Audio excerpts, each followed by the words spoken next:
Hi everyone, कैसे हैं आप सभी। स्वागत सभी का शक्ति अकेडमी में। दोस्तों बीपीएससी टीआरई 3.0 के री एग्जाम को लेकर के मैं आपको बता चुका हूं कि जो आपका री एग्जाम है वो जून के महीने में होने वाला है और 7 जून से 15 जून के बीच आपका बीपीएससी टीआरई 3.0 का री एग्जाम कंडक्ट कराया जाएगा। उसमें 7 से 15 जून के बीच में आपका सभी लोगों का एग्जाम होगा, चाहे वो प्राइमरी का हो, 6 to 8 का हो, 9वीं से 10वीं का हो या फिर 11वीं से 12वीं का हो। सभी का आपका 7 से 15 जून के बीच में आपका री एग्जाम करवाया जाएगा।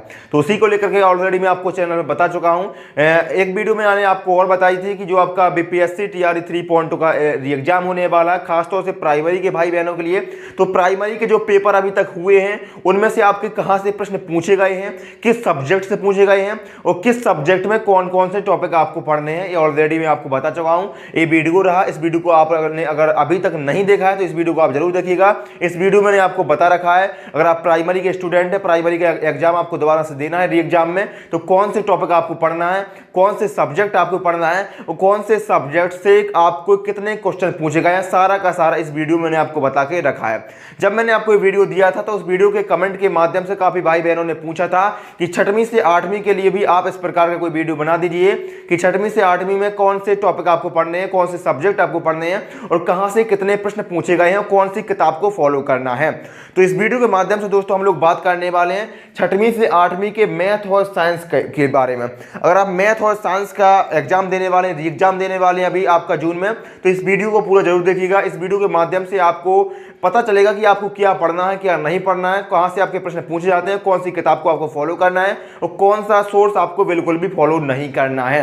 क्योंकि बहुत सारे स्टूडेंट ऐसे होते हैं, बहुत सारे भाई बहन ऐसे होते हैं जो पढ़ते तो बहुत हैं लेकिन पता नहीं क्या पढ़ते रहते हैं, जो आपके एग्जाम में पूछा भी नहीं जाने वाला है वो आप पढ़ते रहते हैं। आज की वीडियो में मैं आपको बताऊंगा कि आपको क्या नहीं पढ़ना है, खासतौर से क्या नहीं पढ़ना है ये आपको पता होना चाहिए। अगर आपको पता है कि क्या नहीं पढ़ना है तो आपका सिलेक्शन बहुत आसानी से हो सकता है, क्योंकि हमें तो पता है कि हमें ये नहीं पढ़ना है, इस चीज को हमें बिल्कुल भी छोड़ना है और हमें जो मटेरियल है, जो बिल्कुल क्रीम माल है उसको हमको पढ़ना है और बाकी जो ढेर सारा कूड़ा करकट है उसको हमको नहीं पढ़ना है। पढ़ना हमें सिर्फ वही जो हमारे री एग्जाम में, जो हमारे एग्जाम में पूछा जाने वाला है और जो अभी तक हमारा पूछा गया हुआ है, सिर्फ हमको वही चीज पढ़ना है। तो चलिए स्टार्ट करते हैं हमारे इस वीडियो को। और वीडियो बहुत महत्वपूर्ण होने वाला है और वीडियो को प्रारंभ करने से पहले मैं आपको बता दूं कि वीडियो थोड़ा लंबा भी होगा, क्योंकि आपको एक एक चीज बतानी है। जो आपके 150 प्रश्न पूछे जा रहे हैं वो टोटल 150 प्रश्न आपके कहां से, किस सब्जेक्ट से, किस किताब से, कहां से पूछे जा रहे हैं, सारा का सारा बताना है। तो वीडियो थोड़ा सा लंबा होगा, पेशेंस से इस वीडियो को देखिएगा, वीडियो को स्किप बिल्कुल भी मत करिएगा, वीडियो को पूरा जरूर देखिएगा। और चैनल पर पहली बार आए तो चैनल को सब्सक्राइब भी कर लीजिए, वीडियो को लाइक करिए और कमेंट के माध्यम से अगर आपका कोई सवाल है, कोई डाउट है, कोई भी सजेशन भी है तो उस कमेंट के माध्यम से जरूर बताइएगा। और स्टार्ट करते हैं। हमारे जो 150 प्रश्न पूछे जा रहे हैं वो कहां से पूछे जा रहे हैं। पहले तो आपको पता है कि हमारा जो एग्जाम होना है या जो आपका अभी तक आपके एग्जाम करवाया गया है, चाहे वो 2.0 हो या फिर जो आपका 3.0 अभी जो आपका रद्द हो गया है वो हो, उसमें आपके 150 प्रश्न पूछे जाते हैं। 150 प्रश्न में आपके 30 प्रश्न आपके लैंग्वेज के होते हैं, आपको सभी को पता है, और जो आपके 120 प्रश्न होते हैं वो आपके विषय से यानी कि सब्जेक्ट से पूछे जाते हैं। अब जो 30 प्रश्न आपके जो लैंग्वेज के होते हैं वो 6वीं से 8वीं में काफी सही पूछे जाते हैं, यानी कि आसान, मैं कहूं तो आसान पूछे जाते हैं। जो हिंदी के, जो आपको हिंदी के इसमें आपके लगभग 22 क्वेश्चन होते हैं और 8 क्वेश्चन आपके इंग्लिश के होते हैं, तो ये काफी आसान है 6वीं से 8वीं के लिए। लेकिन अगर आपने प्राइमरी का पेपर देखा होगा तो प्राइमरी का जो इस बार का एग्जाम हुआ था उसमें जो आपके लैंग्वेज के 30 क्वेश्चन पूछे गए थे वो काफी हार्ड थे 6वीं से 8वीं के स्तर को लेकर, यानी कि 6वीं से 8वीं में सरल पूछे गए थे और प्राइमरी में आपकी कठिन पूछे गए थे। उसमें आपका हिंदी साहित्य के बारे में पूछा गया था, पत्रकारों के बारे में पूछा गया था, लेकिन इस प्रकार का आपको यहाँ पर कुछ भी देखने को नहीं मिलेगा। इसमें बेसिकली आपको तद्भव तत्सम हो गया, प्लोम शब्द हो गया, पर्यायवाची हो गया, या फिर आपको 2-3 पैराग्राफ दे देगा, पैराग्राफ में से आपको क्वेश्चन छांटने को लिए कह दिया जाएगा, तो जो कि आपके लिए बहुत आसान है और इसमें से सिर्फ आपको क्वालिफाई करना होता है। 9 नंबर आपको लेके आने हैं। 30 नंबर में से 9 नंबर अगर आप लेके आ जाते हैं तो आपका जो सिलेक्शन है वो श्योर हो जाता है, क्योंकि फिर आपको सिर्फ क्वालिफाई करना होता है। जो आपका मेन कट ऑफ है वो आपकी 120 नंबर में से होकर जाती है, जो मैंने आपको मोटा मोटा प्रारूप बता दिया है। अब 120 प्रश्न की हम लोग बात करने वाले हैं कि 120 प्रश्न आपके कहां से पूछे जाते हैं, लेकिन जो 30 प्रश्न आपके पूछे जाते हैं जो मैंने आपको बता दिया है, इसके लिए आपको ज्यादा समय व्यर्थ नहीं करना है। सिर्फ आपको 1 से 2 दिन में जो चीज मैं आपको बताऊंगा वो आपको पढ़ के रखनी है। सिर्फ 6वीं से 8वीं के लिए बता रहा हूं और मैथ और साइंस की हम लोग बात कर रहे हैं, ठीक है। तो मैथ और साइंस के लिए 6वीं से 8वीं में अगर आप हिंदी लैंग्वेज आपकी है तो हिंदी लैंग्वेज में आपको विलोम शब्द, पर्यायवाची शब्द, तद्भव तत्सम शब्द, इसके अलावा आपको वाक्य शुद्धि और जो आपके पैराग्राफ होते हैं उसमें से आपको प्रश्न छांटने के लिए होते हैं जो आप आसानी से कर सकते हैं। अगर फिर भी आप पढ़ना चाहें तो कोई भी एक किताब आप हिंदी की पढ़ सकते हैं, चाहे आप लूसेंट से पढ़ लें या फिर एक आदत पब्लिकेशन की बुक आती है, वहां से आप उसको सिर्फ 1 या 2 दिन का आप पढ़ाई करेंगे और आपकी हिंदी में आप अच्छा स्कोर कर ले जाएंगे, क्योंकि आपको ज्यादा इसमें टॉप भी नहीं करना है। तो भाई मैंने आपको बता दिया कि आपको हिंदी के लिए क्या करना है, लैंग्वेज के लिए आपको क्या करना है। अब हम लोग बात करते हैं 120 जो आपके प्रश्न पूछे जाने वाले हैं वो आपके कहां से आने हैं और उसके लिए आपको क्या करना है, कहां से पढ़ना है। ये आपका बहुत इंपॉर्टेंट होता है, क्योंकि यहीं से आपकी मेरिट बननी है, यहीं से आपकी कट ऑफ बननी है और यहीं से आपका फाइनल सिलेक्शन भी होना है। तो इसमें आपके 3 पार्ट होते हैं, आपके मैथ, साइंस और जीएस, यानी 40-40-40 बराबर का रेशियो है। 40 आपके मैथ के होंगे, 40 आपके जीएस के होंगे, 40 आपके साइंस के होंगे। ठीक है, अब हम लोग बात करते हैं पहले जीएस की। तो जीएस भी आपके 5 भाग में आपका जीएस बटा होता है। जीएस में आपका इतिहास भी पूछा जाता है, भूगोल भी पूछा जाता है, मैथ भी पूछा जाता है और साइंस भी पूछा जाता है। इसके अलावा आपका करंट अफेयर्स भी पूछा जाता है। अब जीएस में तो आपके बहुत सारे भाग होते हैं, जैसे आपका पॉलिटी भी हो जाता है, काफी भाई बहन पॉलिटी भी पढ़ते रहते हैं। इसके अलावा आपका इकोनॉमी भी हो जाएगा, आपका रीजनिंग भी हो जाएगा और भी तमाम प्रकार के आपके सब्जेक्ट पूछे जाते हैं आपके जीएस में। लेकिन ये सारे के सारे सब्जेक्ट आपको बिल्कुल भी नहीं पढ़ना है जो अब मैं आपको बता रहा हूं, सिर्फ आपको वही पढ़ना है। ना तो आपको पॉलिटी पढ़ना है, ना आपको इकोनॉमिक्स पढ़ना है, ना आपको रीजनिंग पढ़ना है, कुछ भी आपको नहीं पढ़ना है। आपको जीएस की जो आपके 40 क्वेश्चन पूछे जा रहे हैं वो आपको सिर्फ यहीं से पूछे जा रहे हैं, सिर्फ आपको यही सब्जेक्ट पढ़ने। कौन कौन से हैं? तो पहला है आपके करंट अफेयर्स। करंट अफेयर्स के आपको 2 बार पेपर हो चुका है, बीपीएससी टीआरई 2.0 हुआ था और 3.0 भी हुआ था। उसमें आपके 6वीं से 8वीं के जो एग्जाम आपका जो पेपर हुआ था 6वीं से 8वीं का 2 बार हो चुका है। उसमें आपके करंट अफेयर्स के 8 क्वेश्चन पूछे गए हैं दोनों बार, यानी कि 2.0 में भी आपके 8 क्वेश्चन थे और 3.0 में भी आपके 8 क्वेश्चन थे। तो करंट अफेयर्स आपका जो एग्जाम होगा उसमें भी आपके करंट अफेयर्स के 8 क्वेश्चन पूछे जाएंगे। अब 8 क्वेश्चन आपके कम नहीं होते हैं, बहुत ज्यादा आपका 8 क्वेश्चन होते हैं। अब जो 8 में से 6 क्वेश्चन 7 क्वेश्चन सही कर लेगा करंट अफेयर्स के, वो बहुत अच्छा स्कोर गेन करने वाला है आपके पूरे ऑल ऑफ ये आपके 120 में से। ठीक है भाई, तो जो आपके 8 क्वेश्चन होते हैं वो करंट अफेयर से पूछ जाएंगे। इसके अलावा 8 ही क्वेश्चन आपके ज्योग्राफी से यानी कि भूगोल से पूछे जाएंगे। ठीक है, और 8 क्वेश्चन आपके हिस्ट्री से यानी कि इतिहास से पूछ जाएंगे। इसमें आपका आईएनएम होता है यानी कि इंडियन नेशनल मूवमेंट, आपकी 8 क्वेश्चन इंडियन नेशनल मूवमेंट से आपके होंगे। आपके 2-4 क्वेश्चन इधर उधर से हो सकते हैं, हिस्ट्री से संबंधित होंगे, लेकिन आपके मैक्सिमम 5 से 6 क्वेश्चन आपके इंडियन नेशनल मूवमेंट से ही आपके आएंगे। और जो आपके मैथ होती है तो मैथ के भी आपके 8 क्वेश्चन अलग से होते हैं और साइंस के भी आपके 8 क्वेश्चन अलग से होते हैं। तो आप देख सकते हैं कि जो आपके 40 क्वेश्चन आपके जीएस के थे उसको भी आपको 5 भागों में बांट दिया गया है और 8×5 40 यानी कि 8 8 8 8 8 इस प्रकार से आपके 40 क्वेश्चन को 5 भागों में बांट दिया गया है। आपका current affairs, geography, history, math और साइंस। आप देख सकते हैं आपको जीएस में सिर्फ आपको 3 सब्जेक्ट पढ़ने हैं। मैं कहूं तो आपको सिर्फ 2 ही सब्जेक्ट पढ़ने हैं, वो है आपका हिस्ट्री और ज्योग्राफी। हिस्ट्री और ज्योग्राफी बस आपको पढ़ना है, इसके अलावा आपको कुछ भी जीएस में आपको नहीं पढ़ना है। ठीक है, आप मैथ पढ़ते हैं, आप मैथ यहां पर भी पढ़ते हैं। आपने जो 40 नंबर की मैथ की तैयारी कर रखी है वही 40 नंबर की तैयारी आपको यहां पर भी काम आने वाली है। यानी कि मैं आपको मोटा मोटा कहूं तो आपको जो 8 नंबर की जो आपकी मैथ यहां पर पूछी जा रही है वो आपको यहां नहीं पढ़नी है, वो मैथ आपको यहां पर पढ़नी है। यानी कि 48 नंबर की मैथ आपको पूछी जाएगी। जो साइंस आपकी 8 नंबर की यहां पर पूछी जा रही है वो भी आपको यहां पर नहीं पढ़नी है और साइंस वो आपको यहां पर कवर हो जाएगी। यानी कि आप देख सकते हैं जो आपका 120 नंबर का आपका पेपर पूछे जा रहा है उसमें से 8 और 40 यानी कि 48 नंबर की आपकी मैथ आ रही है और 48 नंबर की आपकी साइंस आ रही है और 48 दूनी 96 यानी कि 120 नंबर में से 96 नंबर आपके मैथ और साइंस से पूछे जा रहे हैं। 96, अब 120 में से 96 आपके मैथ और साइंस से आ रहे हैं। 48 यहाँ पर आपके मैथ के क्वेश्चन आएंगे, 48 आपके साइंस के क्वेश्चन आएंगे और जो आपके बचे हुए हैं आपके शेष 8×3 = 24 यानी कि 24 नंबर आपके जो बचे हुए हैं वो आपके जीएस से पूछे जाने वाले हैं। जीएस में आपके करंट अफेयर्स हो जाएगी, ज्योग्राफी और हिस्ट्री। अब करंट अफेयर्स आपको पढ़ना पड़ेगा क्योंकि करंट अफेयर्स आपका 8 नंबर बहुत ज़्यादा हो जाता है, वेटेज है 8 नंबर, अच्छा वेटेज है, तो करंट अफेयर्स को आप इग्नोर नहीं कर सकते हैं। इसके अलावा ज्योग्राफी और हिस्ट्री, ठीक है, और 8 क्वेश्चन आपके यहाँ से पूछे जा रहे हैं, तो 8×3 = 24 क्वेश्चन आप यहाँ से देख सकते हैं। तो मोटा मोटा मैं आपको बता चुका हूँ कि आपके कितने क्वेश्चन कहाँ से पूछे जा रहे हैं, आपको समझ में आ गया होगा। अब हम लोग बात करने वाले हैं कि आपके पढ़ना क्या है। आपको इन क्वेश्चन को कवर करने के लिए 48 क्वेश्चन कवर करने के लिए आपको कौन कौन से टॉपिक पढ़ने हैं या फिर कौन सी किताब को फॉलो करना है, और जो आपको साइंस के जो आपके 48 क्वेश्चन पूछे जा रहे हैं ये आपको कहां से कवर करने हैं, और जो आपके करंट अफेयर्स, ज्योग्राफी, हिस्ट्री, इनके बारे में अब हम लोग बात करने वाले हैं। मैं आपको बता चुका हूं कि आपके क्वेश्चन कहां से पूछे जा रहे हैं और यहीं से आपके फिर से पूछ जाएंगे। 48 क्वेश्चन आपके मैथ के फिर से आएंगे, जो आपका री एग्जाम होगा उसमें भी आपके 48 क्वेश्चन ही आएंगे, साइंस के भी आपके 48 क्वेश्चन आएंगे, और आपके जीएस के आपके 24 क्वेश्चन आएंगे, करंट अफेयर्स के आपके 8 क्वेश्चन आएंगे, हिस्ट्री के आपके 8 क्वेश्चन आएंगे, ज्योग्राफी के आपके 8 क्वेश्चन आएंगे। क्लियर होगा? हम लोग अब बात करते हैं एक एक सब्जेक्ट की। पहले हम लोग बात करते हैं मैथमेटिक्स की। तो दोस्तों मैथमेटिक्स के लिए हम बात करें तो मैथमेटिक्स के आपके टोटल 48 क्वेश्चन पूछे जाने वाले हैं। 48 क्वेश्चन आपके पूछे जाने वाले हैं।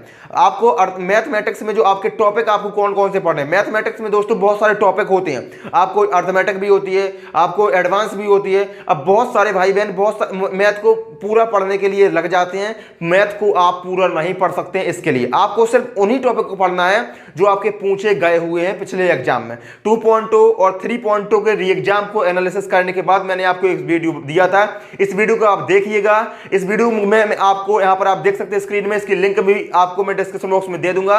इस वीडियो में मैंने आपको पूरा बता रखा है जो आपके 48 क्वेश्चन मैथ के पूछे जा रहे हैं वो कहां से आ रहे हैं, किस टॉपिक से आ रहे हैं, कौन कौन से टॉपिक आपको पढ़ना है, किस टॉपिक से कितने क्वेश्चन पूछे जा रहे हैं, सारा का सारा इस वीडियो के माध्यम से मैंने आपको एक एक टॉपिक वाइज मैंने आपको बता रखा है। तो इस वीडियो को जरूर देखिएगा, यहां से आपको आइडिया लग जाएगा। ठीक है, तो यहां पर फिर से मैं आपको नहीं बता रहा कि आपको कौन कौन से टॉपिक पढ़ने हैं, इसके लिए आप इस वीडियो को देखिएगा और पूरा आपको समझ में आ जाएगा कि जो आपके 48 क्वेश्चन पूछे जा रहे हैं वो आपके कहां से आ रहे हैं, कौन कौन से टॉपिक से आ रहे हैं, आपको क्या पढ़ना है, क्या बिल्कुल भी नहीं पढ़ना है, और कौन से टॉपिक से ज्यादा क्वेश्चन आ रहे हैं। जैसे कि पिछली बार एग्जाम हुआ था अभी 3.0 का, तो इसमें ज्योमेट्री के आपके लगभग 13 क्वेश्चन थे, और जो आपका 2.0 हुआ था तो उसमें आपके निर्देशांक ज्यामिति के लगभग 12 से 13 क्वेश्चन थे। तो इस प्रकार के सारा मटेरियल मैंने आपको इस वीडियो में बता रखा है कि आपको कौन से टॉपिक पढ़ने हैं और कितना आपके कहां से क्वेश्चन पूछे जा रहे हैं। तो मैथ आपको कवर हो चुका है, और मैथ के लिए मैं बुक लिस्ट आपको बता देता हूं। मैथ के लिए सिर्फ आपको एक ही किताब को फॉलो करना है, वो है कक्षा 10 की एनसीईआरटी। कक्षा 10 की एनसीईआरटी अगर आपके पास है तो इस किताब को आपको फॉलो करना है, कक्षा 10 की एनसीईआरटी। इसमें आपके सारे के सारे टॉपिक दिए गए हैं, जिन टॉपिक से आपके एग्जाम में अभी तक प्रश्न पूछे गए हैं वो सारे टॉपिक आपको इस किताब में मिल जाएंगे।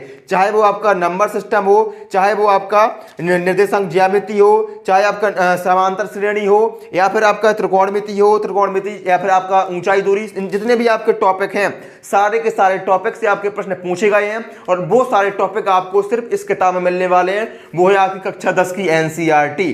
ठीक है, तो आप कक्षा 10 की एनसीईआरटी को फॉलो कर सकते हैं, या फिर आप कोई भी किताब को पढ़ सकते हैं, बस उन टॉपिक को आपको कवर करना है जो टॉपिक मैंने आपको बताए हैं। ठीक है, तो मैंने आपको एक बुक लिस्ट बता दी, कक्षा 10 की एनसीईआरटी आपको फॉलो करना है। अगर आपके पास कक्षा 10 की एनसीईआरटी की किताब नहीं है तो आपको एनसीईआरटी किताब चाहिए है तो क्या करना पड़ेगा, तो हमारे टेलीग्राम चैनल को ज्वाइन करना है। टेलीग्राम चैनल शक्ति एकेडमी ऑफिशियल की लिंक आपको डिस्क्रिप्शन बॉक्स में मिल जाएगी। वहां पर आपको सारी की सारी NCERT, SCERT free of cost मैंने डाल रखी है, वहां से आप डाउनलोड भी कर सकते हो उसकी पीडीएफ। ठीक है, तो अगर आपके पास किताब है तो अच्छी बात है, नहीं है तो आप पीडीएफ को डाउनलोड कर लेना वहां से टेलीग्राम से। अब हम लोग बात करते हैं साइंस की। तो साइंस के दोस्तों 48 क्वेश्चन आपके पूछे गए हैं, चाहे वो आप 2.0 हो या 3.0 हो, दोनों ही पेपर में आपके 48 क्वेश्चन साइंस के पूछे गए हैं। अगर आपको मैं बताऊं, आपको सिर्फ एक चीज में बताऊं कि आपको क्या पढ़ना है साइंस के लिए। दोस्तों साइंस का मैंने पेपर देखा और दोनों ही पेपर मैंने आपको देखे हैं, और दोनों पेपर आपके सामने हैं, चाहे वो 2.0 का हो या फिर 3.0 का, दोनों पेपर मेरे सामने हैं। दोनों पेपर को मैंने अच्छे से देखा और दोनों ही पेपर में आपके 48 क्वेश्चन आपके साइंस के पूछे गए हैं। कहां से आए हैं, तो सारा का सारा पेपर आपका कक्षा 10 की एनसीईआरटी, आप देख सकते हैं कक्षा 10 की एनसीईआरटी। कोई भी प्रमोशन नहीं है दोस्तों, क्योंकि सरकारी किताबें हैं, सरकारी किताब का कोई भी प्रमोशन मैं नहीं करता हूं, कोई भी नहीं कर सकता है, और सरकार को प्रमोशन करने की आवश्यकता नहीं है। और ऐसी जो किताबें हैं कि इन किताबों का प्रमोशन भाई दुनिया वाले भी करते हैं, सभी लोग करते हैं, क्योंकि इतनी बेहतरीन किताब है। कक्षा 10 की एनसीईआरटी है, और सारे के सारे कक्षा 10 की एनसीईआरटी से ही आपके पूरे के पूरे क्वेश्चन पूछे गए हैं। एक दो क्वेश्चन की मैं बात नहीं करता हूं। अगर यहां पर 48 क्वेश्चन आपके हैं साइंस के 48 क्वेश्चन आपके यहाँ पर आपको दिख रहे हैं। तो 48 क्वेश्चन में से आपके लगभग 44 से 45 क्वेश्चन आपके डायरेक्ट कक्षा 10 की एनसीईआरटी और कक्षा 9 की एनसीईआरटी से आपको मिलने वाले हैं। इन किताबों को आपको पढ़ना पड़ेगा। बिना एनसीईआरटी को पढ़े आप सोचे कि हमारा एग्जाम बहुत अच्छा चला जाए और हम साइंस में बहुत अच्छा स्कोर कर जाएं, तो संभव ही नहीं है। तो कक्षा 9 और कक्षा 10 की एनसीईआरटी को आपको कवर करना पड़ेगा मेरे भाई। इन किताबों को आप पढ़ सकते हैं। अगर आपके पास ये किताब है तो बहुत अच्छी बात है, और नहीं है तो इसकी भी पीडीएफ मैंने टेलीग्राम चैनल पर डाल रखी है। वहां पर जाकर के आप पीडीएफ को डाउनलोड कर सकते हैं और कक्षा 9 और कक्षा 10 की एनसीईआरटी को आप कवर कर सकते हैं। अब आपको क्या करना है, तो टेलीग्राम चैनल पर आपको जाना है। वहां पर आपको सारी एनसीईआरटी फ्री ऑफ कॉस्ट आपको मिल जाएंगी, तो वहां से आप डाउनलोड कर सकते हैं। और साथ ही साथ अब आप एनसीईआरटी को पढ़ने के साथ साथ आपको एनसीईआरटी के मल्टीपल टाइप आपको चॉइस क्वेश्चन करना है। एमसीक्यू आपको ज्यादा से ज्यादा करना है। तो एमसीक्यू हम लोग स्टार्ट करने वाले हैं सोमवार से, यानी कि मंडे से डेली आपको एक वीडियो मिल जाएगा एमसीक्यू का साइंस के लिए। तो साइंस की जो आपको तैयारी करनी है उसके लिए आप हमारे चैनल को सब्सक्राइब कर सकते हैं। आपको डेली एक वीडियो दिया जाएगा साइंस के लिए। तो हम लोग कक्षा 6वीं से स्टार्ट करेंगे। पहले कक्षा 6वीं का आपको चैप्टर वाइज एमसीक्यू हम लोग स्टार्ट करेंगे। कक्षा 6वीं को स्टार्ट करेंगे, फिर 7वीं को, 8वीं, 9वीं और 10वीं, यहां तक हम लोग पूरी की पूरी साइंस को हम पेपर से पहले कवर कर लेंगे। एमसीक्यू क्वेश्चन से आपको पूरी साइंस हम लोग कवर करने वाले हैं। तो साइंस के जो आपके 48 क्वेश्चन आने वाले हैं वो आपको डायरेक्ट आपको वहीं से मिल जाएंगे। तो साइंस की जो एनसीईआरटी सीरीज है वो हमारी मंडे से स्टार्ट हो जाएगी। अब हम लोग बात करते हैं जीएस की। तो जीएस के आपके 24 क्वेश्चन आपके पूछ जा रहे हैं। 8 क्वेश्चन आपके करंट के हैं, 8 आपके ज्योग्राफी के हैं और 8 क्वेश्चन आपके हिस्ट्री के। तो 24 क्वेश्चन की तैयारी आपको कहां से करनी है, तो इसमें से जो आपको एक करंट अफेयर्स की 8 क्वेश्चन पूछ जा रहे हैं उसके लिए आपको एक कोई भी आप किताब पढ़ सकते हैं, मैगजीन पढ़ सकते हैं। इसके लिए आप स्पीडी करंट अफेयर्स को भी पढ़ सकते हैं। स्पीडी आप पढ़ लीजिएगा, 6 महीने की आप पढ़ सकते हैं। यहां से आपको मैक्सिमम आपको क्वेश्चन आपको बन जाएंगे। अगर 8 में से आप 5 या 6 क्वेश्चन आप बना ले जाते हैं तो आपके लिए बेहतरीन होगा। अब हम लोग बात करते हैं आईएनएम और आपके ज्योग्राफी की। तो ज्योग्राफी की जो आपके 8 क्वेश्चन पूछे जा रहे हैं वो आपके बिहार की ज्योग्राफी से ही आपके मैक्सिमम क्वेश्चन पूछे जा रहे हैं। तो बिहार की ज्योग्राफी के लिए आप कोई भी आप किताब को फॉलो कर सकते हैं। आप कोई भी किताब आप पढ़ सकते हैं जिसमें आपकी बिहार की ज्योग्राफी आपको पढ़ सकते हैं वहां से। और इसी प्रकार आप आईएनएम भी आप कवर कर सकते हैं। इंडियन नेशनल मूवमेंट से आपके मैक्सिमम 5 से 6 क्वेश्चन पूछे जा रहे हैं और 1 से 2 क्वेश्चन जो आपके हैं वो गांधी युग से भी पूछे जा रहे हैं। तो टोटल आपके 8 क्वेश्चन आपके हिस्ट्री से पूछे जा रहे हैं। तो 8 क्वेश्चन हिस्ट्री के हो जाएंगे, 8 आपके ज्योग्राफी के हो जाएंगे और 8 ही आपके करंट अफेयर्स के हो जाएंगे। और शेष जो आपके 48 क्वेश्चन मैथ के मैं आपको ऑलरेडी बता चुका हूं और 48 क्वेश्चन आपके साइंस के भी बता चुका हूं। तो पूरे 120 क्वेश्चन आपको कहां से पूछ जा रहे हैं और किस टॉपिक से आपके क्वेश्चन पूछ जा रहे हैं, सारा का सारा मैं आपको ऑलरेडी बता चुका हूं। ठीक है, तो अगर दोस्तों वीडियो को पसंद आया तो वीडियो को लाइक करिएगा, अपने दोस्तों मित्रों को वीडियो को शेयर करिएगा और चैनल को सब्सक्राइब नहीं किया तो चैनल को सब्सक्राइब भी करिएगा। हम लोग मंडे से स्टार्ट करने वाले हैं आपकी साइंस के एनसीईआरटी के एमसीक्यू। पहली कक्षा 6वीं को हम लोग मंडे से स्टार्ट करेंगे। ठीक है, उसके बाद हम लोग आगे बढ़ते जाएंगे। तो वीडियो को लाइक करिएगा, चैनल को सब्सक्राइब करिए। हम लोग मिलते हैं अगले वीडियो में, तब तक के लिए धन्यवाद।